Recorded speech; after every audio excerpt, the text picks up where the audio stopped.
What's going on, everybody? You're tuning into another episode of Chopping It Up with Q podcast, the podcast where we just talk about everything that's going on in the world. And of course, you get to chop it up with me, Q.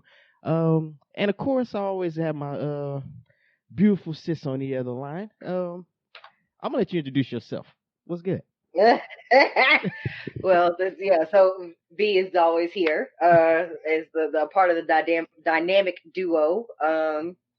We apologize in advance. We're going to try to keep this one a little more light and airy because honestly, nothing good has happened. And 2020 is literally that meme of that dog sitting in the burning room saying that this is fine.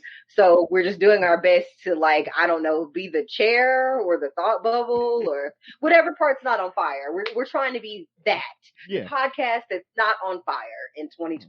There you go. That's what we're bringing. It has been rough here lately, man. Like, I'm now starting to get to where people were when they were like, man, I just want to go somewhere. It was so bad when I was considering, I was like, man, I need a vacation, but it's like, where can I go where I don't have to quarantine half the time? There and back. You can go to Mexico. All right. I don't know, man. If you were curious. I was like, if you were curious, that's really, so if you're like me, you have seen an influx of people posting vacation photos on beaches. And I was like, where are all these people? Mm-hmm. And they're just all in Mexico. Everyone's just in Mexico. They're in Mexico or they're in Puerto Rico because apparently those are the only places that Americans are allowed to go. Or I guess you could go to the Virgin Islands. You go to U.S. Virgin Islands, I guess. Yeah. But from what I can tell, there's like one country in Africa and like Mexico that you can travel to with your passport. So good luck, everyone. Is all I can tell you. That is pretty bad because we can get banned straight the fuck out of Europe. They said, "Nah, keep y'all asses over there until this shit die down." Listen, folks was just walking over into Canada having a good old wang dang doodle, and Canada was like, "I'm sorry, we're not going to be able to let you do that. So if you could just stay on your side of the border there, that would be great. We'll wave at you from like across the lakes or something, but don't come like actually physically over here." Yeah. I mean, yeah, they probably work on getting their wall together, but hey, never mind. Listen, and finding a way for, and then whoever's in leadership over there is telling them that we're going to pay for it. Yeah, exactly. America is full of COVID. They need jobs. Everyone's getting laid off over there. So we're going to tell them to create a bunch of jobs building a wall, and they're just going to pay for it so that they can boost their, so they can get unemployment numbers lower, and it'll be fine. Which honestly, not a bad idea. Way better than the Mexicans are going to build a wall for no reason. Yeah, everybody. Even though it's kind of funny when you think about it, it's so archaic. That's the equivalent of saying we're gonna build a moat with alligators across the southern border. Like, I mean, and then I think they said a hurricane mildly or like a tropical storm, we'll call it, hit in that area, and it just blew the wall over. So I'm just like, if the wind blew it down, how is it going to keep people out? Because if enough people blow real hard, it's gonna fall down. Yeah, see, that's just details. You see, don't worry about that. Don't worry about the details. Just know it has to happen. But nah, man. Other than that, just let's see. The highlights of the week has been again finished Umbrella Academy season 2. That was actually a pretty decent show. I would recommend people check it out. Let's see. The Boys released a new trailer, so that's gonna drop in September. So waiting on that. And I heard they're going to actually release Mulan on Disney Plus, which I'm still not sure why they didn't release Black Widow, but whatever, Disney. So, yeah, that's pretty much been it for the most part. Yeah, and then I heard that the Mulan is going to be $30. Yeah, they're going to charge you like $29.99, which I would say if it's you by yourself, I see why you're like, I don't want to do that because that costs more than the movie ticket. But if it's like a group of you, then yeah, hey man, just do a watch party with the people you recently seen who you have a good idea they're good to go. Why can't y'all just share your Disney Plus login and one person pay $30? I mean, you could do that too. I mean, fine. I mean, I don't want the people in my house. Like, not to be funny, but they can't cook here. Y'all don't do right. I'm sorry. Y'all can't come. It's too many videos. Y'all done sent them babies back to school, and then every video I see, the little babies got the mask under their nose, it's hanging off one of their ears and shit. Like, so the babies can't wear the mask good. I saw in Georgia where they had a packed hallway full of children, and 3 of them had a mask on. So all them children, I don't know what that is. And then they said several schools, they've had to send kids and the teacher home to quarantine because the kids came up with coronavirus. So, no, I can't come to my house. I'm sorry. All right, to make a long story short. All right, fine. So, however we can do it, but not that. Fine. We'll do a Zoom meeting and just watch the movie together. There you go. That's the new movie, I guess. Yeah, just turn the Zoom on and turn your camera around and set the laptop up, and I'm gonna get my popcorn, and it's gonna be like I was there watching it with you, and I don't even have to get Disney Plus. See, I can cash app you $10. You could feel like I threw in on it, but I mean, and I think that's what it is. You get sticker shock when you're like $30 for a movie, but if you try to take your whole family to the movie theater for $30, it wouldn't work. So it does make sense. When they're looking at it as, okay, well, people are going to get this for their children to watch. You got a house with more than a kid, with one kid, then it basically pays for itself. Yeah, so I get it. Yeah, because I know if I go to the movies and I bring my whole crew, that's $50, and that's not including refreshments. So, and you know they're going that $50 bag of popcorn, so it's nothing to spend $80 at the movie theater. And right. So yeah. I personally think that's the move anyway, especially for like the movies that aren't big blockbuster films, like a Star Wars or a Marvel film or something like that. Like if this is a basic movie, just release that on demand and let people buy it that way. That's my opinion of it. But yeah, but I think that what they really are banking on is that people really miss the movie experience, and so they're not going to want to pay to rent a movie and sit in their house and watch it. Like, I do that with stuff that, you see what I'm saying? Like, it takes away the experience, because I do that with things that I was never going to go see in the movie. Like, I was partially interested in watching it, but I knew I wasn't going to pay the money for the experience at the theater to go watch something I half-assed wanted to see. So I'm like, fuck it, I'll wait for it to come out on DVD or Redbox or whatever. That makes sense.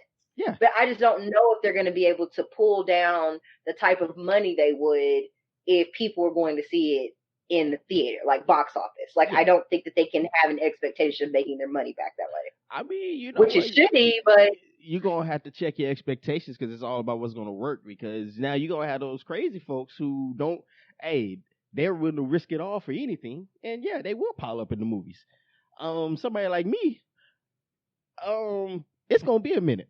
That's all I can say, because even after everything's all said and done, they're like, are you really just going to say, oh man, we good? Yeah, let's go pile back on top of each other and watch a film. No, I wasn't going to do that. Yes. So, I mean, I just think it makes, I know they may just have to get out of the whole mindset that your profits off of a film is the most important thing. But never mind, this is America. What am I talking about?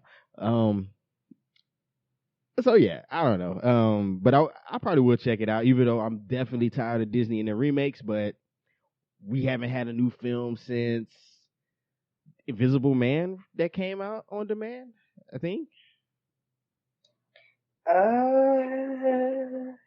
Maybe. Yeah. I don't know. We've been in the house so long. I don't know. When was the last time we could go to the movies? Wasn't it February?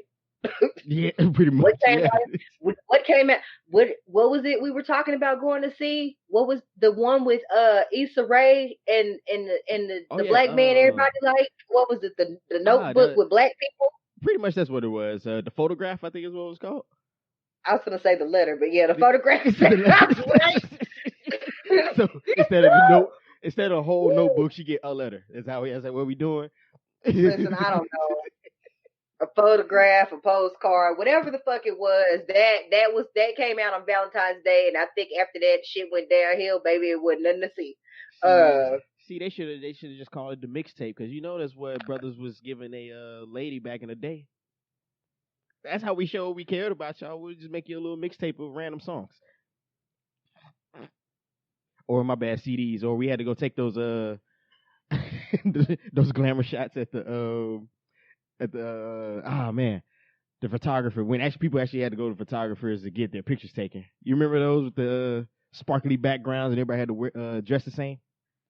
Oh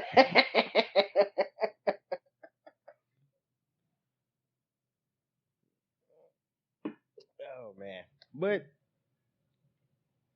yeah, other than that, I mean, hey man, I guess we just have to make things do for with what we got. So it's all good. Other than that, anything going on with you? Any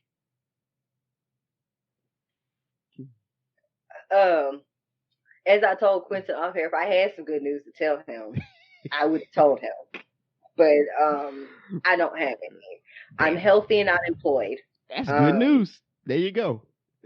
So I'm gonna go with that. I don't have COVID and I'm employed and I ordered some plants and they'll be here next week and I'm gonna have some plants. So there's that. Okay.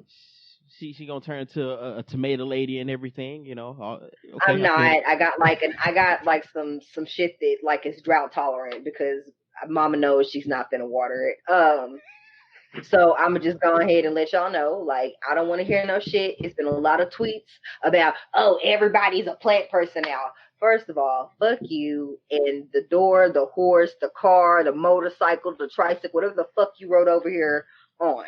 Like, it's a pandemic. If I want to grow tomatoes, potatoes, if I want to try my hand at growing weed, if I want to have 17 ivy plants, if I want to try to stick you in the ground and grow you, you really could shut the fuck up about it. Like, I guess really. Is that a thing? Like, when people really acting like it's this whole idea of this elitism about everything. Like, why are you mad that people? That's like, I like crocheting, and that's like me being, damn, it's a pandemic. Everybody crocheting. It's no like. So the fuck what? Why shouldn't I just be glad that people are finding something to keep themselves occupied or something that they enjoy where they maybe never would have had time to have a hobby before and now they do. So now I have more people to talk about crochet with without looking like a Looney Tune. No. See, they ain't do nothing but bite. They ain't do nothing but jocking you and biting off of what you got going. They wasn't about this life, which is kind of silly. But all right, whatever. Man, look, the internet's going crazy anyway. We all know about that. So I think it's just everybody is on ag mode, so they like just one moment away from just really blowing up at somebody. Yeah, they argue about everything. And one other gripe that I have while I'm here. Y'all are so okay. So we all know that the unemployment, the extra $600 people are getting is running out. Yes, and they're voting. I would assume that whenever they do get finished with whatever the package is that they're working on, it's my understanding they decided not to take a recess so they could continue to work on it. But whatever comes down, I'm sure. Right. Oh, please don't take a vacation in the middle of a national crisis. Oh, God bless you. But it's my understanding that they're probably going to drop that number drastically if there is any like COVID included in the COVID relief included in the package. But that's neither here nor there. Some guy basically tweeted, he was like, some of y'all have been getting extra money, like $900 extra a month, and y'all haven't opened a business, blah, blah, blah, blah, blah. Y'all just doing nothing with the money. My nigga. Look here. Okay, go ahead. I'm gonna let you go.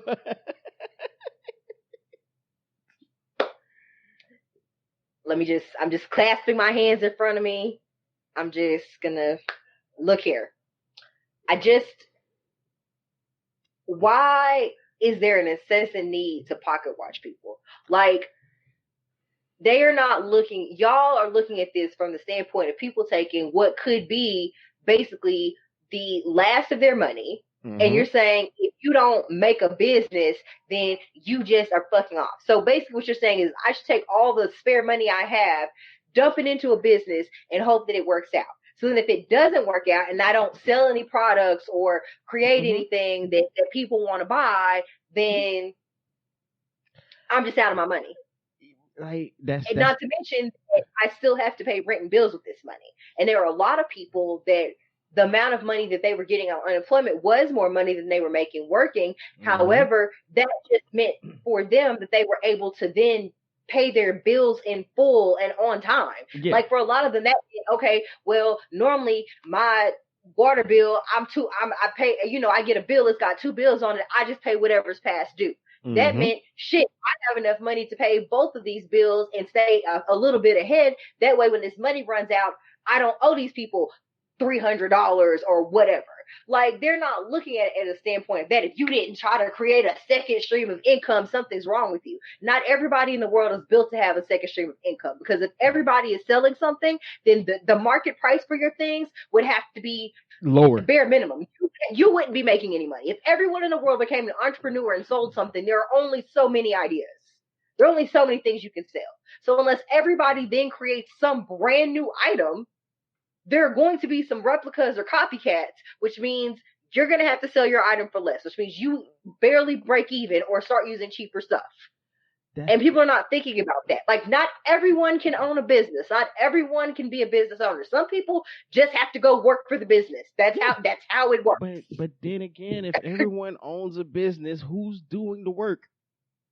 Like, I don't. Like last time I checked, Google. Well, I guess if you own a business, you got to work at that bitch too. Is my understanding. You own it. You also work there, and then everybody else also owns their business, and then they're the only sole employer of their business. Yeah, and so you own it, you work. And in that case, you're not going to make a lot of money, because businesses flow with the amount of people who can create a product. It's the amount of products you can create and sell at the time. And then again, you're talking about people on unemployment. If everyone's on unemployment, who has the money to buy your stuff? Like, you know what? Never mind. I remember I just read it and I laughed. And I said, bro, it's unemployment benefits. Who is in their right mind is going to say, yeah, let me go put down on a house that I can't afford with my unemployment benefits? That left out. He said they should have bought a house, or they should have put the down payment on a house or a car. Yeah. Now, forgive me, because I don't work at the bank. I'm not giving anybody a mortgage. I do work in finance, but listen, let me tell y'all something that I have learned to be very true. If you go to the bank and tell them that you want to get a mortgage, they are going to comb over your financials. They're going to want to look at all your banking information. They're going to want to look at your job history. They're going to want to know where the fuck you work. So basically, if your only source of income is an unemployment check that is a percentage of your regular income plus emergency money, they're not going to give you a fucking mortgage. They're not going to lend you money and you have no way to pay them back. That's not how a mortgage works. Apparently it does. Nobody is loaning people money that cannot pay the money back. Yeah. That is how we got into the housing crisis in 2008. They were giving people subprime loans, people they knew were a risk in being able to pay them back. Right. We're not doing that anymore. Quit telling people to go buy a house with a fucking stimulus check. They cannot. They can't. They can't. Even with business loans, they want to know, what is your collateral in case you can't pay this money back. Again, if you just step and say, "Oh yeah, I got these unemployment checks," like next. No, we're not gonna be able to do that. Just like y'all was getting them PPP loans, and they supposed to be for fucking paychecks, and y'all ain't got no fucking workers. You going to jail. Like, I don't know if you know this. Like, it's really two things that are a certainty in this world. It's debt and taxes. And if you don't think the IRS will get theirs off your ass, they absolutely the fuck will. They don't care how long it takes. They don't care which family member they have to try to find to get their money. They don't care if you have to go to jail. Hey.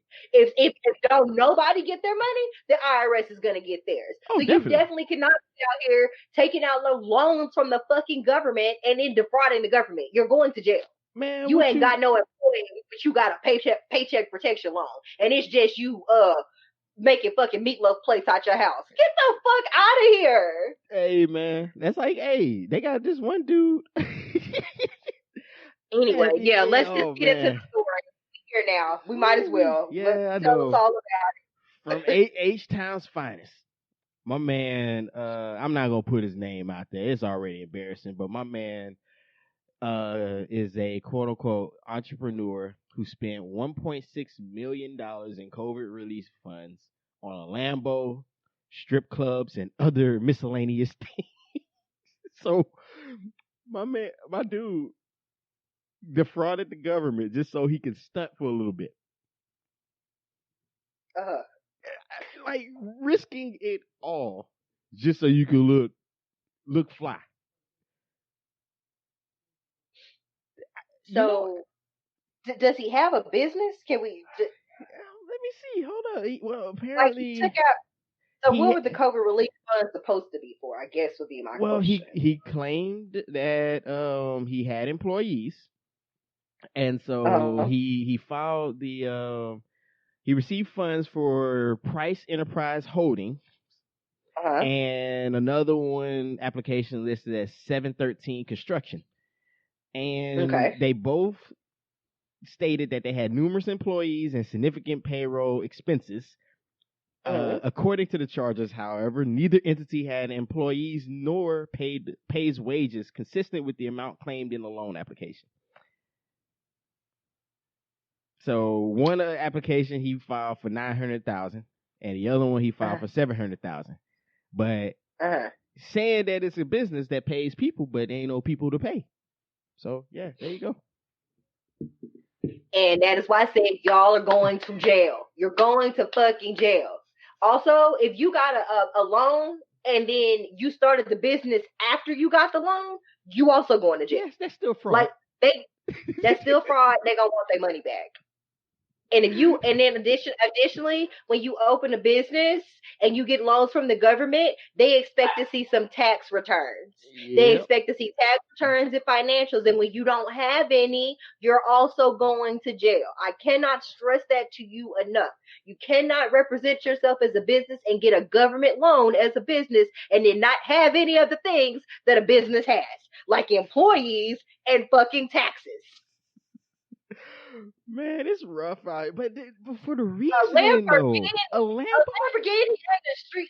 Listen, if some of y'all bought TVs and paid your rent or your car notes or whatever, and you still might go to jail, but listen, at least you weren't flagrant enough to buy a Lambo. Like that, like, like you know, that level of disregard is amazing. Like like, you had to know these people were gonna find out. Like you got a loan and and all bought of a like sudden, just came up with a Lamborghini. yeah, You all of a sudden. Nah, but it was a oh used geez, model, maybe. it wasn't used. Right. It wasn't used. Don't do that.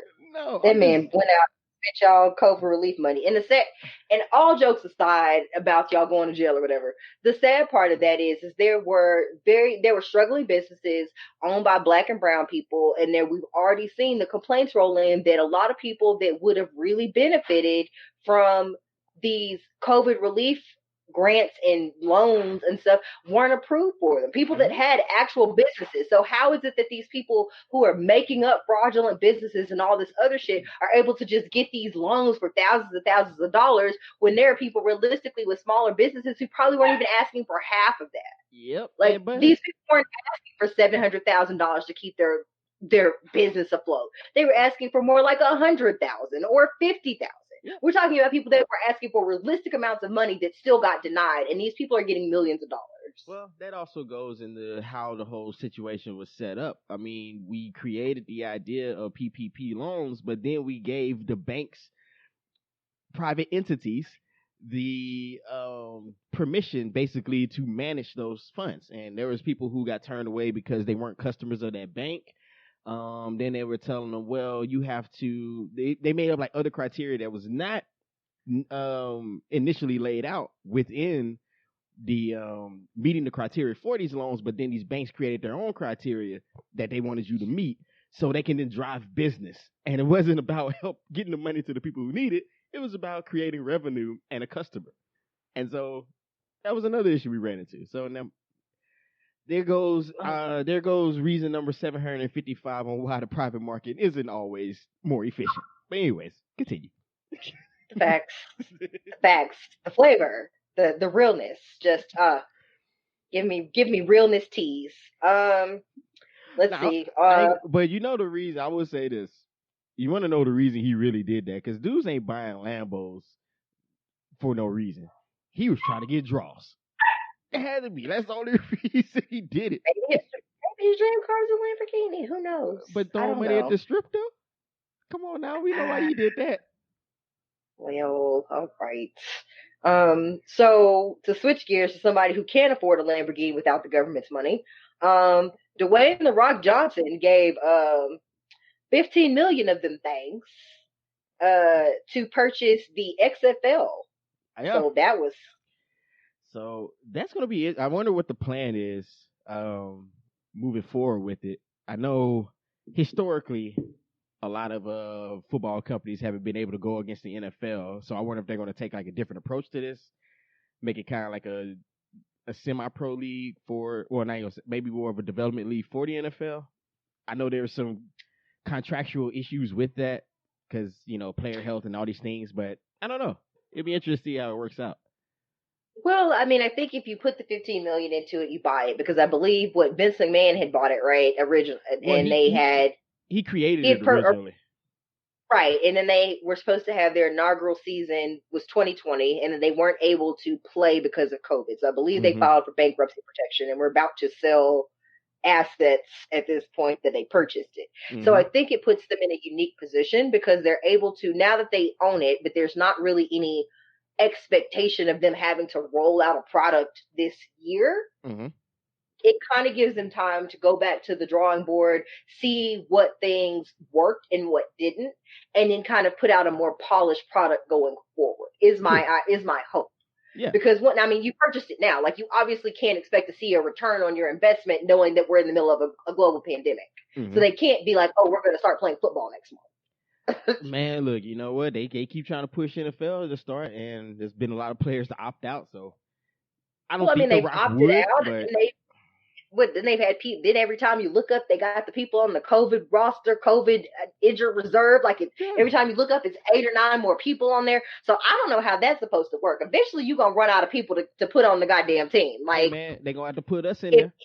That's what I'm saying. Hell, I'm just saying, I don't know how many people make a cut for offense on an NFL team. I don't know. Off the top of my head. Yeah, I want to say I know the travel roster is 65, but they do have like additional like 20 or 30 other folks on their like practice squads, or just as be able to be called up or develop or whatever. So it's right, but I'm just saying, like, it's up, but you only have so many people at each position. Yeah, after a while you only have so many people at each position. So reasonably speaking, the people that are in the same position, generally work out together, generally have their meetings together because they have position meetings. So if one of them gets all of the entire wide receiver core sick, then how does that work? Yeah. Where are you pulling the other wide receivers from? We're going to be starting quarterback for the Cowboys, Jebediah Knight. He's been a high school phenom since 1998. Or they're going to was it Al Bundy? Polk High's finest. Who did the Ravens get that was sacking groceries to come play quarterback? Because that's what the fuck they finna do. They found that man in a fucking Piggly Wiggly. Who was that? Joe Flacco there? That was Kurt Warner was sacking groceries before he went and played for the Rams when they won the Super Bowl. So yeah, he went from grocery sacker to Super Bowl winning quarterback that same year. Exactly, and that's what they gonna. Excuse me, I'm sorry, Joe Flacco. You're whatever. It feels like you should be sacking groceries, but whatever. He got a very bag sacking looking face. I feel it. He has a bag sacking ass throwing motion, so it is what it is. We throwing the ball the same, and I've never sacked groceries, but if he looks like he could do it, then I'm just saying. But yeah, like, it's really going to be like, it's going to be Kurt Warner like remix. Like, they just going to be calling people up. Hey, remember that time you had caught like 7 passes in a game in high school? And I know that was 10 years ago, but can you still fit into your pads? When is the last time you worked out? Are you, do you have asthma now? We have world-class trainers. Just come. We'll get your asthma pump together. We'll have a bariatric chamber on the sideline just in case you need an iron lung. We have you. It's fine. Come on. Yeah. Sure, you can smoke on the field. It doesn't matter. I know you're 45, but can you play safety? Yeah, like it's gonna be a lot. They we just gonna run uncovered out. we uncovered your Pop Warner tapes from like.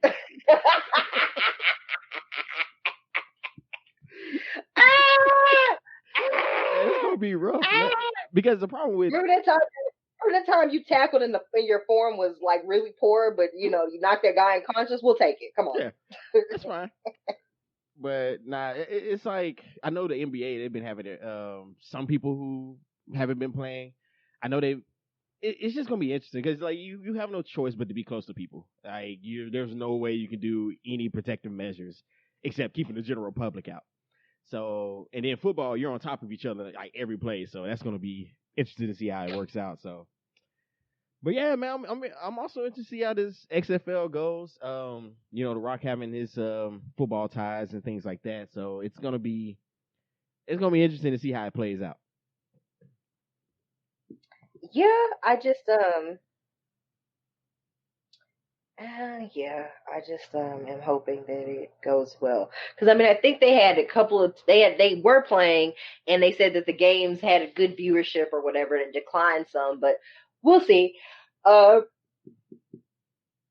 and I feel like honestly with so many sports not being able to play and games getting canceled because people have COVID exposure, if they can kind of hit the right window, they may get viewership that they wouldn't have gotten before just because there's a lack of other things that you can watch. But Yep. we'll see. I think what also damages a lot of former leagues is NFL talent pool is really, really tiny. Like a lot of people don't realize that. Like there's a big difference between someone who's like on superstar levels to just okay. Like that's stark difference. Right, because again, like people we're talking because think about it. Tom Brady went in what, like the last round Yeah. of his draft, and look how prolific of a quarterback Tom Brady turned out to be. Yeah. He went in the last round of his draft. So that tells you that the people in front of him had to be really motherfucking good. So that leaves a lot of people where they aren't going to be up to snuff. And I think people have this weird feeling that like anybody, like, oh, you wouldn't play at college, you could be in the NFL. And unfortunately that's just not the case. There are a lot of colleges and there are a lot of colleges who have never had anybody drafted from their school. I mean, it's just think about this. This is a sad fact because I know this is one of your favorite teams. Take the University of Texas. As good as they have been historically, they have some of the worst quarterbacks ever drafted. Like it's hard to name a superstar who came out of University of Texas as a great quarterback.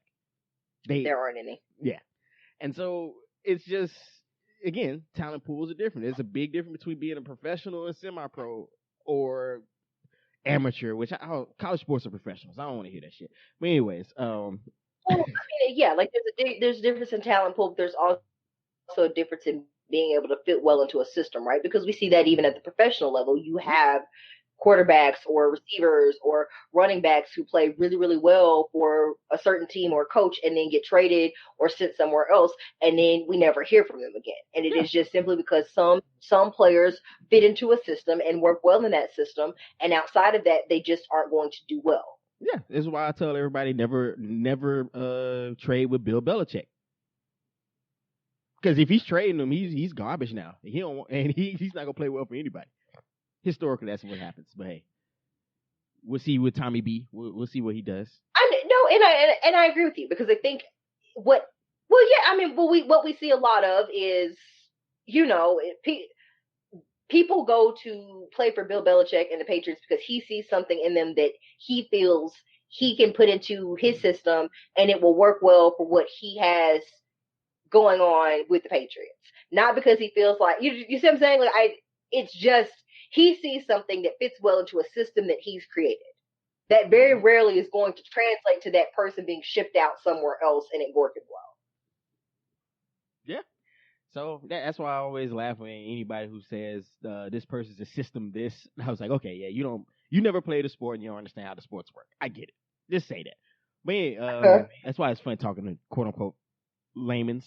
But hey, Um, Uh, another trend that I see coming up in 2020. I didn't know that the thing to do now on your dating apps is to put a PowerPoint slide on it. Is that what everybody's doing now? I don't know, but so this is hilarious. And we just wanted to share this with you. I think we might tweet it out. I'll tweet it from the show's Twitter so that you guys can see it. But Okay. there's a guy. It says, "My name is Chance. You should swipe right." And then in smaller letters, it says, "This is exactly what you think it is. Don't worry about it." And it is several slides from a PowerPoint presentation. So basically, Chance has made a PowerPoint and used it to tell a story on his Tinder. So Chance is 22 and he's in North Texas. He is Alaskan and he has his Twitter. If you would like to follow Chance, his Twitter is at offbrand_chance, at OFFBRAND_chance, CHANCE. So if you'd like to follow him there, you can. So we're going to take a look at the other screenshots from his Tinder profile. Let's see. He gives us a pie chart about how he spends his time. Mm-hmm. Let's see. We Said he spent. What you got?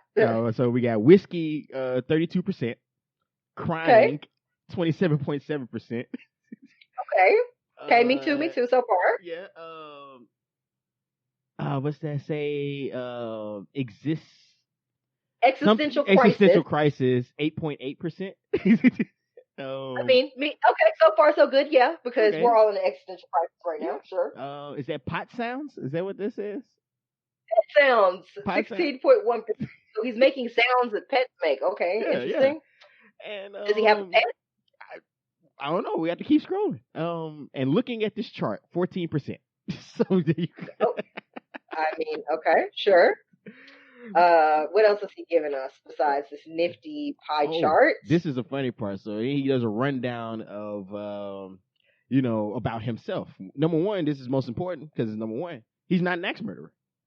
I feel like that's integral information. That makes sense. Okay. That's the first day question. Are you going to murder me if I come back to your house?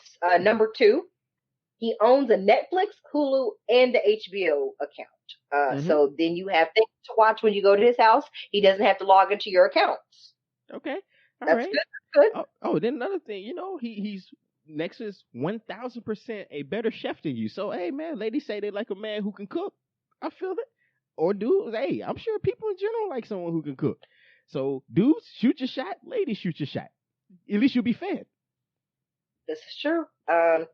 He says that he has an above average dick game. I don't know how you measure that. I don't know. Maybe you just get like anecdotal reviews from women, and they're just like, yeah, it's cool. Yeah, do they? If you get a call back, at least it was good enough, I guess. But he also made investing in one of those smart condoms. Okay. Yeah. All right. All right, and lastly, he can finish your shots for you if you're low. So if you just realize that you can't keep it going, hey, he got you. He's like a alcoholic wingman. I'm not mad at you. And then he has posted a Merry Christmas photo with what looks like his brothers, and he says, "Look how gorgeous those smiles are." Now, I will say here about Tinder profiles, this may backfire because when you put other attractive people in the profile with you, motherfuckers want to know who they are. So you either have to be the most attractive person by and away, or you're gonna have people being like, "That's cool" or whatever, but who's your friend in the right corner? Yeah, are they triplets though, or they look like? Either that, one of their parents got strong genes because the one that you can see, they look fairly similar. Well, that's why I said it was brothers. I wasn't gonna go no further than that. Then he has testimonials and it's pictures of him and 4 other people. Again, quit putting pictures of yourself in a group with people because then I'm forced to have to try to enlarge the photo and figure out which one you are. And then if you are not the most attractive person in the photo, then I'm mad because I want to know more about the attractive person in the photo that's not you. Who's the dude on the left? And all right. So let's see. He does have a pet. So he does have a pet apparently. That's which might explain him making pet sounds at his pet. He's a dog named Barrow. The dog. So we have testimonials. He says, "I have friends C," and that is why he has friends in the picture. He wants you to know that he's not some type of crazy loner weirdo. But what if all his the friends are dogs weird though? They would just be weird together, so it doesn't prove anything. Let's see. Barrow, his dog, his testimonial is Wolf. Okay, clever. Okay. All right. Mom, he's my last chance at grandkids. God damn. Well, you know, if you get with him, you got to try to pump those babies out, man. Yep. Let's see. One of his friends says this is typical Virgo bullshit. So if you're into Virgo men, here's one for you. This seems very over the top and extra, and it is very on brand for Virgo men. So there you go. The other friend said funny. You know, one word. I feel it. Factual. Yeah. His ex, he says, my ex's ex says, quote, "I'm not giving you a quote for your stupid Tinder, SNH. I was going to ask, what's SNH? No fucking clue. Okay, all right. Cool. And lastly, his pop said, "I have a new family now. Please stop contacting." Now, if that's true, that's the most thugging, grimy stuff I ever heard. What the fuck are you on? You grown now. Leave me the hell alone. Why are you bothering me? Your brother's 3. Leave me alone. Okay. All right. Here's a question I got for you. If you had to make a dating profile and you had to make a slide deck, what do you put? What integral information are you putting on there? I think that I would again include that I'm not an axe murderer. But I would include that I watch a lot of murder shows. So if I wanted to axe murder you and get away with it, I probably could. Okay. So not to cross me. So that would probably have everyone swipe left on me immediately. Yeah, but I think if you're a guy dating, I mean, that's just automatic. Like, I think my woman's insane. Like, if I ever just mess up, I might go. I mean, that's just what it is. We always just gotta keep one eye open around y'all sometimes. Yeah, well, men claim they don't like crazy women, so it is what it is. That's not true. But I think I'm cute enough to have like a tinge of crazy, and they'd be like, "Ha ha ha, she's so funny," not realizing that I actually probably mean it, and I just picked it instead. I mean, I would have to include that I like dogs. Okay. Cats are kind of okay, but cats are not my thing. But I'm a pet person, so whatever. What else would I need to include? I don't like red velvet cake, and I'm not gonna ever like it. Don't give me any. I'm not interested. It's just red velvet cake is it exactly. It's chocolate cake with imposter syndrome, and I don't like it. I said what I said. I don't like it. Right.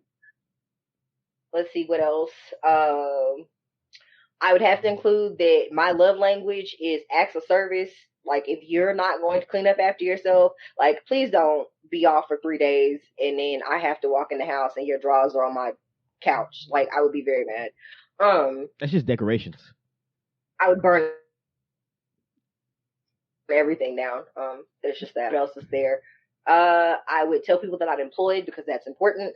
What else? I would tell them I have no kids because that's also important. Mm-hmm. What else would I tell them?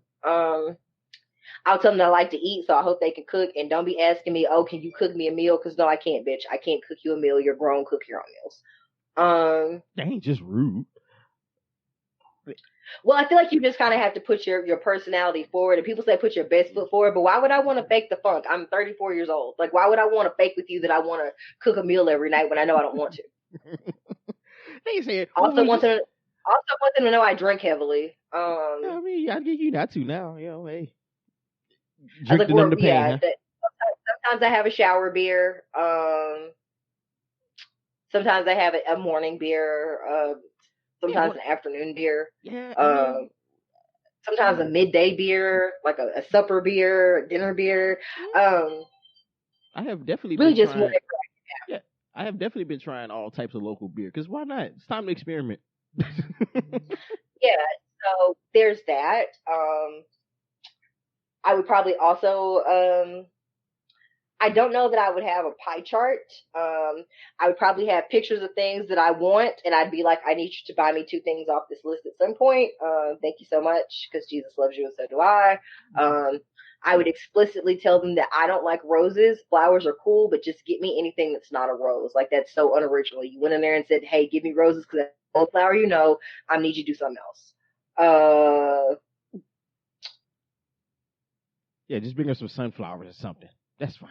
I like sunflowers. That's actually kind of dope. Yeah. What else is there? I would tell them that I snore and I don't got no ass and this is just how I'm shaped and Jesus gave me titties and I'm a smart girl and that's what I have for you. I don't have no ass, so if that's what you're into, don't bother me. Yeah, So that would be my profile. now we'll just put you in the gym and make you do 1,000 squats. We'll get some kind of bubble there. Yeah, but I just, before they swipe right, I want them to know this is what I look like. Yeah, they work. They got some work cut out for them. Right, like if you want to be personal, like if you wanted to be personal trainer, babe, like I might sign up for it, but like I might not. So like I just want you to be prepared, just in case I don't want to do 1,000 squats and I want to eat hot wings. Like I just need you to know this is what you have. So yeah, I feel like Chance has a good chance of getting him a lady as long as he's not some type of crazy incel. As long as he proves to be able to hold a conversation, I think most people would find that profile very funny. And they would, kind of rock with him. I think they would look at that and be like, okay, he put some thought and some time into making this hilarious. I can at least respond to his messages. Yeah, he has a sense of humor. That's usually the start of it. Bitches like sense of humor. Like, it's not me. I'm not bitches, but like bitches like a funny nigga or whatever. That don't got nothing to do with me, but they like it, I guess. You assuming so? Me. Huh? I said you just gonna throw that out there. Huh? I'm just saying it's not for me personally. Like I don't need no clown ass nigga, but whatever. What else happened? They let Snoop Dogg. Now go ahead. What did Snoop do? The Snoop Dogg and DMX had a versus. That was real cute. It was real nice. I was happy to see DMX healthy. That was lovely. Yeah, that's the main part. And now they said that it's the one tonight is 2 Chainz and Rick Ross. Why? Like Ross's catalog seemed like it's way better than 2 Chainz, unless I'm missing something. Listen, I don't purport myself to be a heavy listener of 2 Chainz. I did enjoy Pretty Girls Like Trap Music. I don't know but I can't in good conscience tell you that I'm just like abreast of his whole catalog. He's had some good songs, but I don't know. I don't know 22 Chainz songs, and that's not to be funny. That's not shade. I just don't know 20.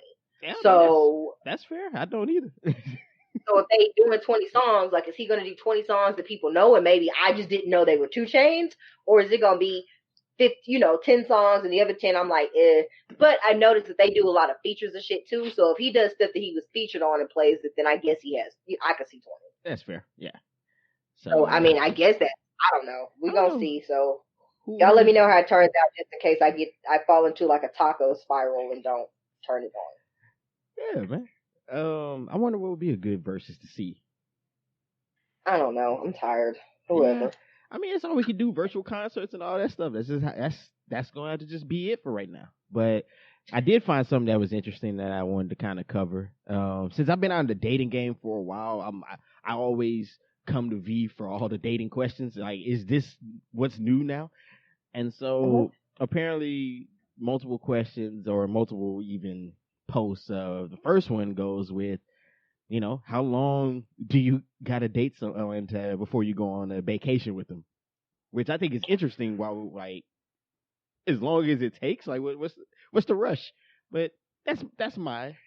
I think that everybody is going through vacation withdrawals, and so if I think we're going to see a lot of people that are going to have text messages for the 3 weeks preceding the country, like people letting us go places in their country again. And they're going to have texted for 2 weeks and they're going to be like, ooh, let's go on vacation. You want to go on vacation? I want to go on vacation. And they're going to be on a vacation after knowing each other for 2 weeks. And then we're going to get some ridiculous Twitter stories about how 2 broke people got there and nobody paid for the hotel reservation and they got kicked out and whatever else. And I mean, also apparently it's not a thing. Apparently this is a major violation that I was unaware of because I mean I've kind of split vacations too, but apparently you can't go 50-50 on a vacation because if you were to, there's some lady who said that she has to go 50-50. She is not giving any fellatio on the vacation that she had to pay half for because she lost all her energy reaching into her wallet. And I mean, that's her prerogative. I mean, that's true. But I'm like, I damn, mean, really? I also thought where a man said if he had to pay for the entire vacation, he was going to cheat because he ought to be able to have another bitch there since you didn't pay for nothing. So, Man, it's rough out here, man. so I think it's one of those things where it all depends on the category that the person you're dating falls into, right? Like, you know what they're like. You can't know all their financial whatever, but I also think it's one of those things. If you say, "Hey, let's take a vacation together," and you look at it from a standpoint of we're going on vacation together, but you are paying for the parts of the vacation separately, I think that you know kind of what a person can afford to do, right? Yeah. But if a man came to me and was like, "I want to take you on vacation," then the wording there implies that he is paying for the vacation. Yeah, that's different. And I get that because I remember I've done it both ways. There was one moment where I paid for the entire vacation, and the only thing I did tell her was like, "Hey, just bring some extra cash if you want a lot of other gifts and trinkets and stuff like that." Right. That's cool. Spend your own money on souvenirs, girl. Yeah, exactly. But other than that, like, it's nothing to go to a Disney trip. I paid for transportation, the hotels and lodging and all that, and the food, and she may have bought tickets to one of the places, and that was it. Like, that was the most she had to take care of. But I don't know, man. Maybe it's just weird because you hear these things like people going like half and 50-50 on bills, and that's a violation apparently. Going half on a vacation. So it seems like people just, I don't know. It's like I think you discuss what you feel like you expect a person to do for you up front is what you do. Yeah, you should. So again, my thought is always if you feel like a person,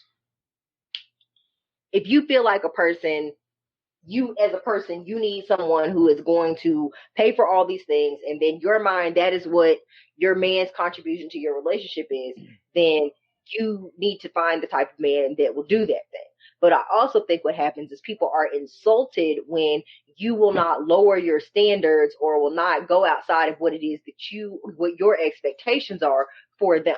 Yeah. And I will never be a proponent of that. If you feel like if your expectations are realistic to what could happen in your life, then it is not anyone else's responsibility or their place to tell you, "Oh, well, you need to humble yourself," and da da da. Because then it's like, that's why you bitch is single. Well, no, because there are men out there that pay all the bills and pay for their vacations, and it's just fine. So obviously, someone is doing it. Yeah. It may not be you, and that's okay. But that also means, why wouldn't you go find somebody who is okay with splitting bills and vacations? Because that pool is not fun to pick from. It may not be, but again, you can't tell somebody to humble themselves and lower the bar on what they expect out of life. Yeah. I mean, it's like, I remember I talked to a buddy of mine. It was that one where I think the one chick said that she was unwilling to go somewhere to go out to certain places because she felt she could do that anytime. And we both came to the conclusion. It was like, you know what? Fair. I won't do it, but have fun. But it also is funny because you then get assaulted verbally and say, "Oh, that's why you broke anyway." And it's like, no, it ain't that. It's just, no, I'm not broke. But you are accustomed to a certain lifestyle or expect a certain lifestyle that I am not willing to fund or do for you, and that is also acceptable. You are not obligated to spend your money on somebody in any way that you don't feel comfortable with.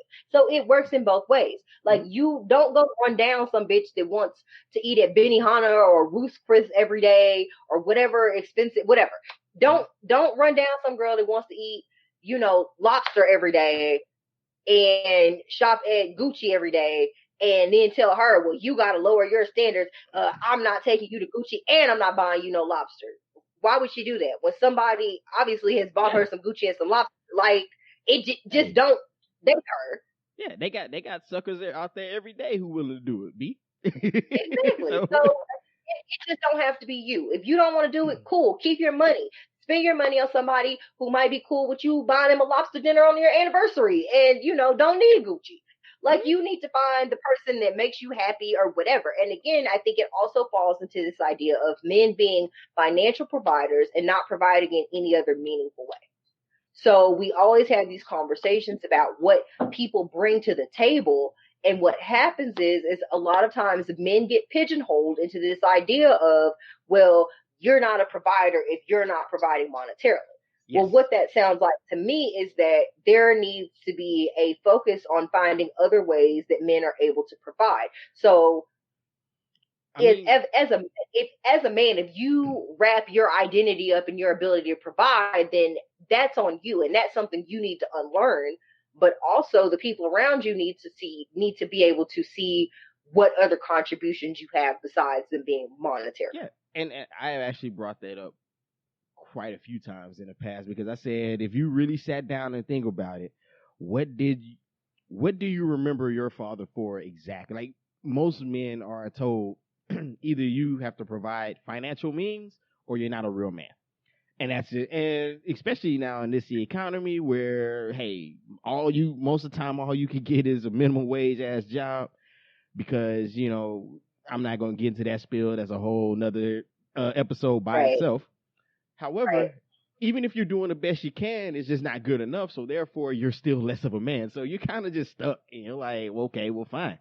And it is also another thing. I talked to my homeboy about this too before, and I'll get your thoughts on it. Men also don't really have many opportunities to get their life together. Like, there's a time period for when a man is expected to be financially prepared to fund dating, families, and children. And so what I mean by that is, like, right now, generally, you can say, I think I'm going to take time off and I'm going to go back to school, or I got this business idea I want to do. I'm going to quit my job and work on that idea and cultivate that idea. And in most cases, I'm sure my man, he'll say, okay, that's cool. We might have to dial back on a couple of things here and there, but if that's what you really want to do, that's what you want to do. And generally, that's fair and it's fine. Then if you flip it on the other side, now I'm not saying you specifically would do this, but I've seen situations where the guy says, hey, I think I'm going to go back to school because I'm tired of being a forklift driver. I want to go and be a doctor or anything. It doesn't matter. He would get the speech about, well, what are we going to do financially? It's like, well, I was hoping that, maybe you can, help float that for the next couple of years so we can also make this change as a family. And usually the answer is not really well received, because the expectation is, I don't take care of grown men. You hear that a lot. And so it's just interesting when you look at it. I know that's not fully the truth across the board, but I've seen a lot of situations like that. Patriarchy is a bitch, isn't it? Wild times. Like, patriarchy was created by white men, and it encompasses everything that we all do. And now niggas can't even go back to school to better themselves because of the patriarchy. Look at that. Goddamn. Hey, what the fucking patriarchy? How dare you? It's a bitch, isn't it? Hey, how dare you try to teach people over here? What's wrong with you? It's not what we do. Why don't y'all? I feel like maybe while y'all are trying to go back to school, y'all should put some focus on dismantling the patriarchy. That way, when you tell the bitch you want to go get your master, she'll be like, hey, that's cool. I could probably go pick up a second shift or something while you take care of that. Yeah. So I don't know. Maybe y'all ought to be less patriarchal. Maybe you ought to try to do some shit to make these bitches feel more equal. IDK. I don't know. They wouldn't. Someone wouldn't even accept that. They'll still say, hey, I would accept being able to do these things, but I still like not having to. So. I mean, here's the thing. I am one of those people where I'm like, fuck the patriarchy. It's a lot of bullshit that we've all internalized that we could probably let go of and be a lot better for. Some people are cool with the patriarchy and they absolutely feel that a man should take care of a woman. They don't give a fuck what that entails. So if that means I got to cook every meal, press out this man's shirts in the morning, and if he don't, and he gives me an allowance every week and they're cool with that, If that works for them and that's what they want to do, then they need to find each other. By all They means, need to have find fun. each other and have a good time. Yeah. But the point we say all that to say, as a man, there should be more value placed in what you're doing besides monetarily. So that means that if you are, but I think what happens, so we'll backtrack a little. Mm-hmm. I think what happens is that people fall into this trap of saying things like that and not having a concrete plan in place. Because I am also one of those people. Like, if you come to me and you say, well, I'd like to go back to school. Okay, cool. What do you want to go back to school for? Well, I'm not really sure. I don't know yet. Yeah, nah, we're not for the. You're not for the just sit around. I'm not really sure. I'm 45 and we have 3 kids and a mortgage, but I would like to quit my job with my health benefits and pension and become a rapper. And I'm just going to put music on SoundCloud and make beats, but not have another job. Mm-hmm. Do you see what I'm saying? Like, and I think there's a vast difference between asking somebody to be supportive of what you're doing in a meaningful, thoughtful way in which you have a thought out plan where, hey, I would like to go back to school. It should take, by my calculations, it should take about this much money. It should take about this amount of time. Right. So this is what we're looking at, and we're having an adult conversation about what that looks like for us going forward from a monetary standpoint and a time standpoint, and what your expectations of me are in this situation.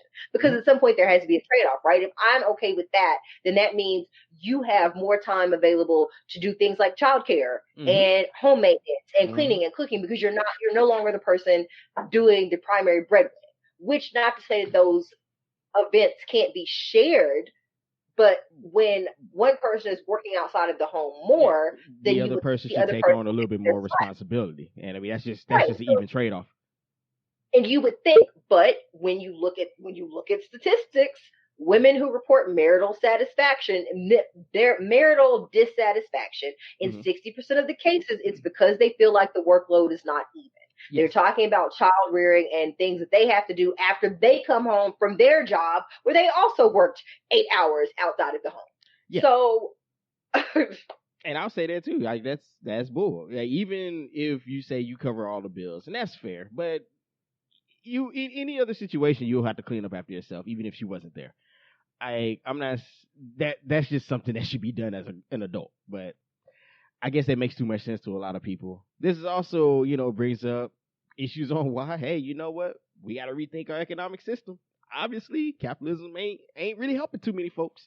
But hey, because it's crazy, right? Women are asking men to pay for everything and not have, and they don't want to be responsible for anything in the home.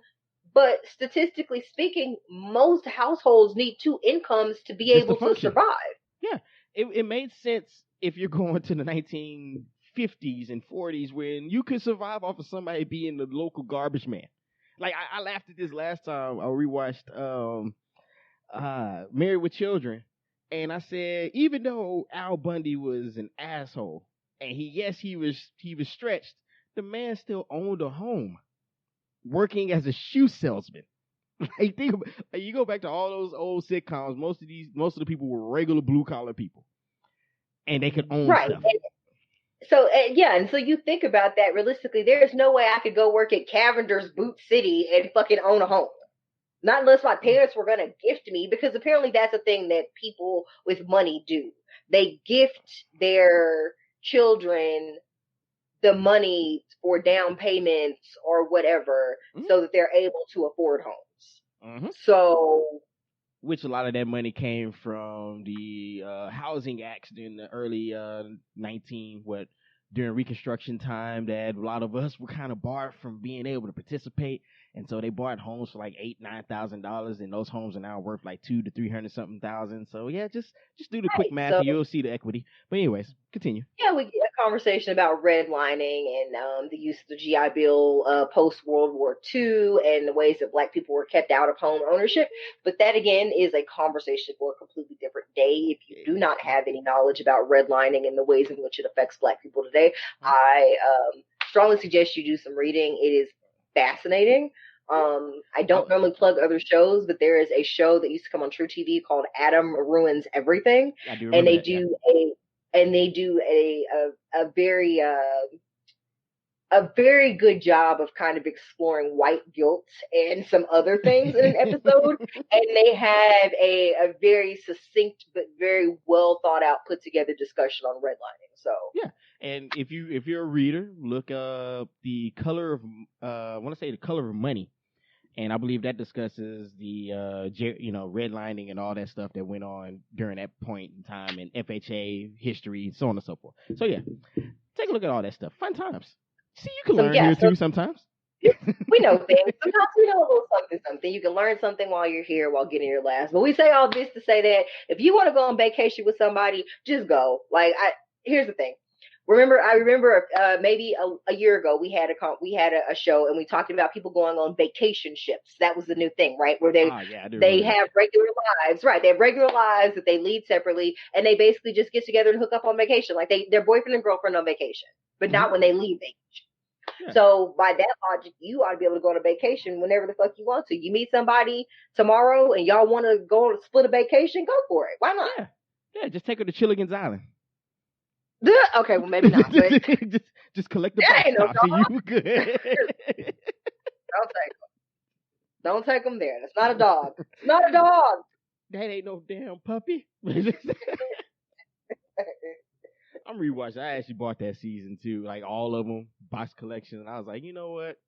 I'm gonna please myself. I'm just rewatch all the Martins. Hey, that was a fun fact. Martin made less than Gina, so that was one of the first ladies to actually date a man who made less.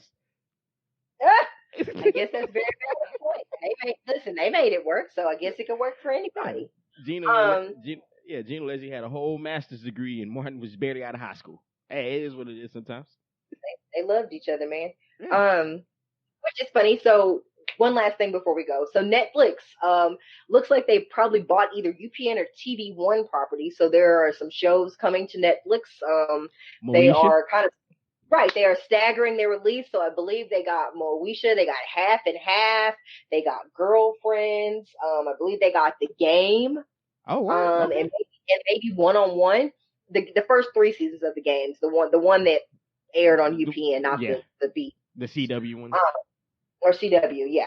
So I thought that was interesting. So the kind of, we don't want to hear thick pieces about Moesha has already started. You're starting to see people rewatch it from the beginning and look at it through adult eyes.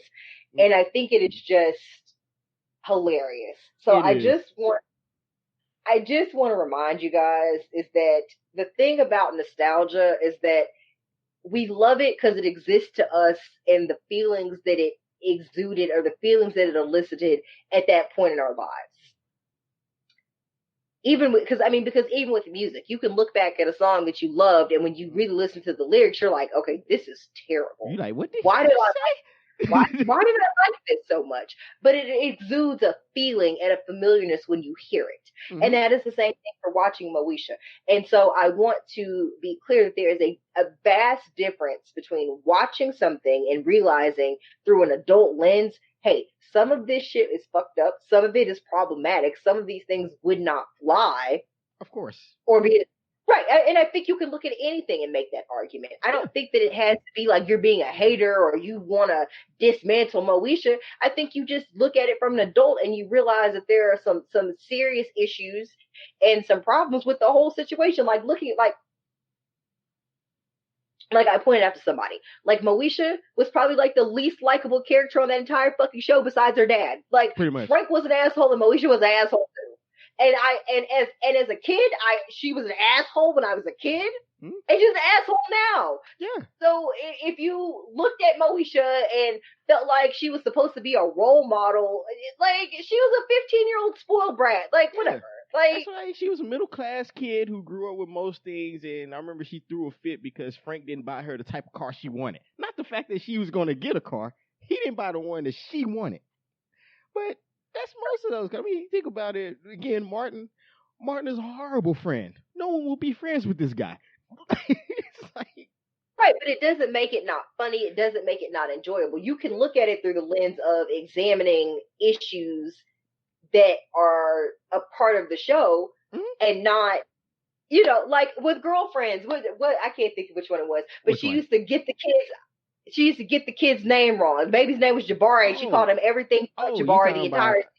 series. You're talking about. Dang, that was Joan's best friend. Hold up, Yeah. because she ended up leaving the show after a while. Damn, Tony. There we go.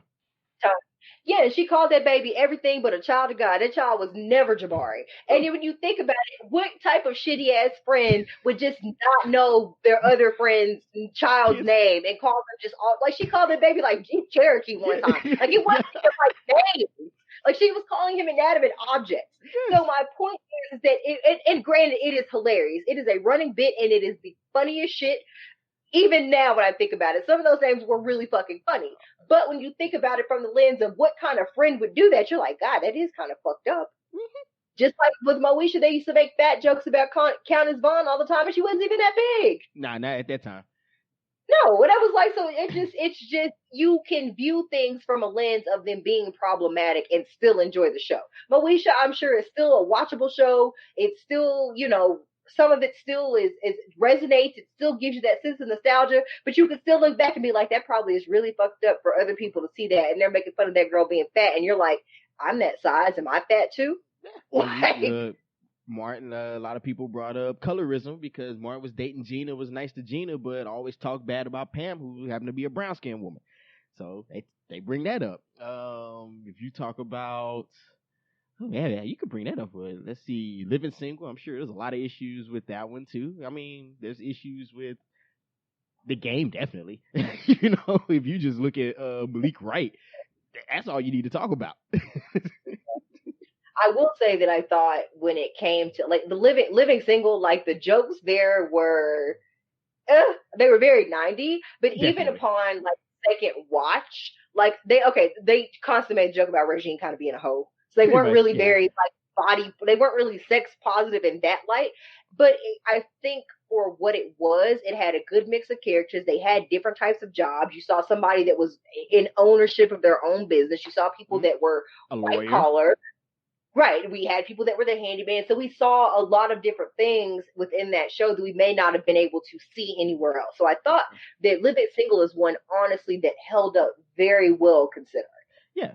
It's what Friends bit off of. You know, that's actually known history. So all those people who love Friends thank Living Single for it being existing. And I think they mostly made, they made fun of Regine because Regine had a rotation. Let's just keep it real. Is whoever had the better financial stability is who she was going to really rock with. So that's still funny, though. You know, and that's still relevant today.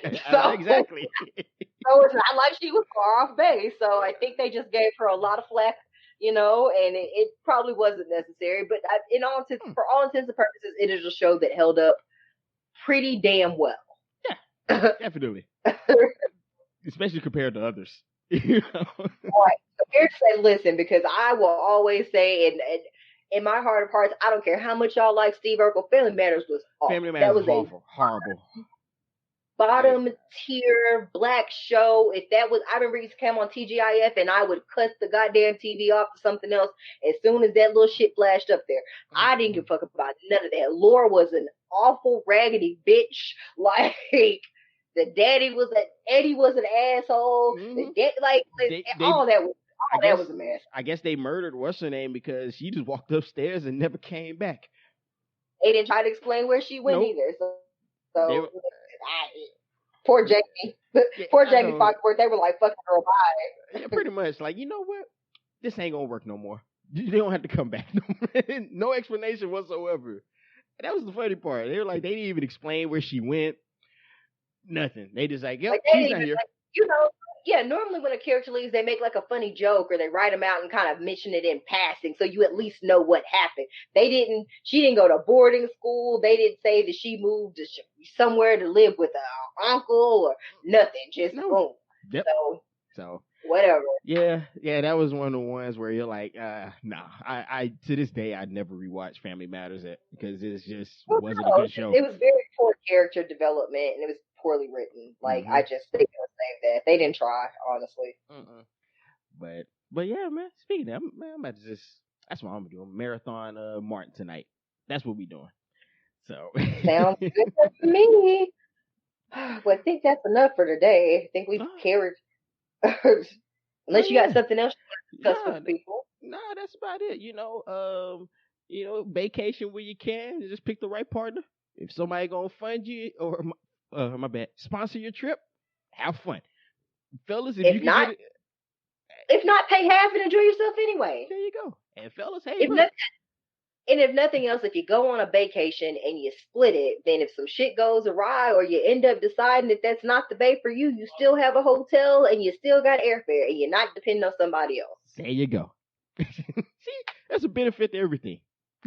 Amen. Actually, I still. but I'm just letting them finish. but yeah, man, let's just try our hardest to find some positivity out here. Get some laughs where you can. Stay checking up on your folks because I know we haven't got to see them, but call them up. Video call. It doesn't matter. A few minutes of your time, just talk. Chop it up with them, see what's good. Uh, yeah, that's pretty much all I got. Wash your hands, stay safe, wear a mask. I know y'all really feel like your rights are being infringed upon, but I assure you it's not nearly as bad as you think it is. But which rights specifically, or is it just a right? Wait, never mind. I guess never mind. I'm opening up a can of worms on that one. But go ahead, continue. Yeah, so yeah, just stay safe, wear your mask, wash your hands, sanitize things, do your best to take care of each other. The shit is real shitty out here. Listen, don't nobody want to have to go to the hospital right now. So just make sure you're checking up on people, taking care of them the best you can while keeping yourself safe, because it's a clusterfuck out there.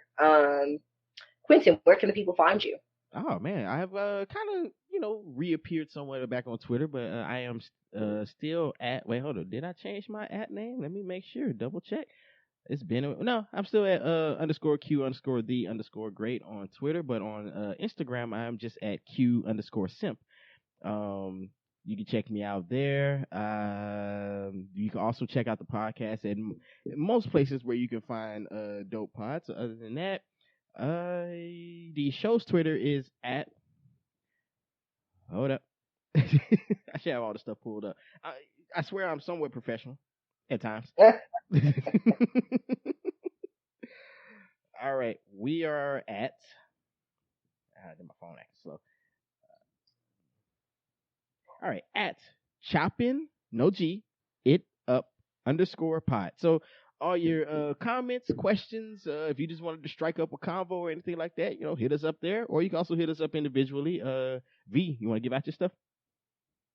Sure. You guys can find me at VJ underscore Burton. Obviously, we still respond to the show's Twitter as well. You can find me on Instagram under the same name. That is normally where I am. I think I'm kind of settled. We're kind of settling into new normal, so I'm going to try to get a few things going. Few more things going on Twitter, a little bit more interaction from the show's Twitter, and maybe we'll try the IG thing and see how it goes. We don't really have neither one of us are super hard IG posters, so we don't know what we'd put there, but we'll figure something out for you. Yeah. If you have any ideas about the show, things you'd like us to talk about, things you'd like to talk about, hell, if you'd like to be a guest on the show, we'd love to have you. We'd like to be a guest on your show too. Shit. Yeah, why not? Hey man, might as well just do it. That's another thing. If you're into gaming and you like just hearing just straight talk while games going on in the background, I have also started a few streams, and a couple of let's plays on there. So yeah, just check out on my YouTube channel, which is just it is just under Q Simp if I'm not mistaken. But let's double check on that one.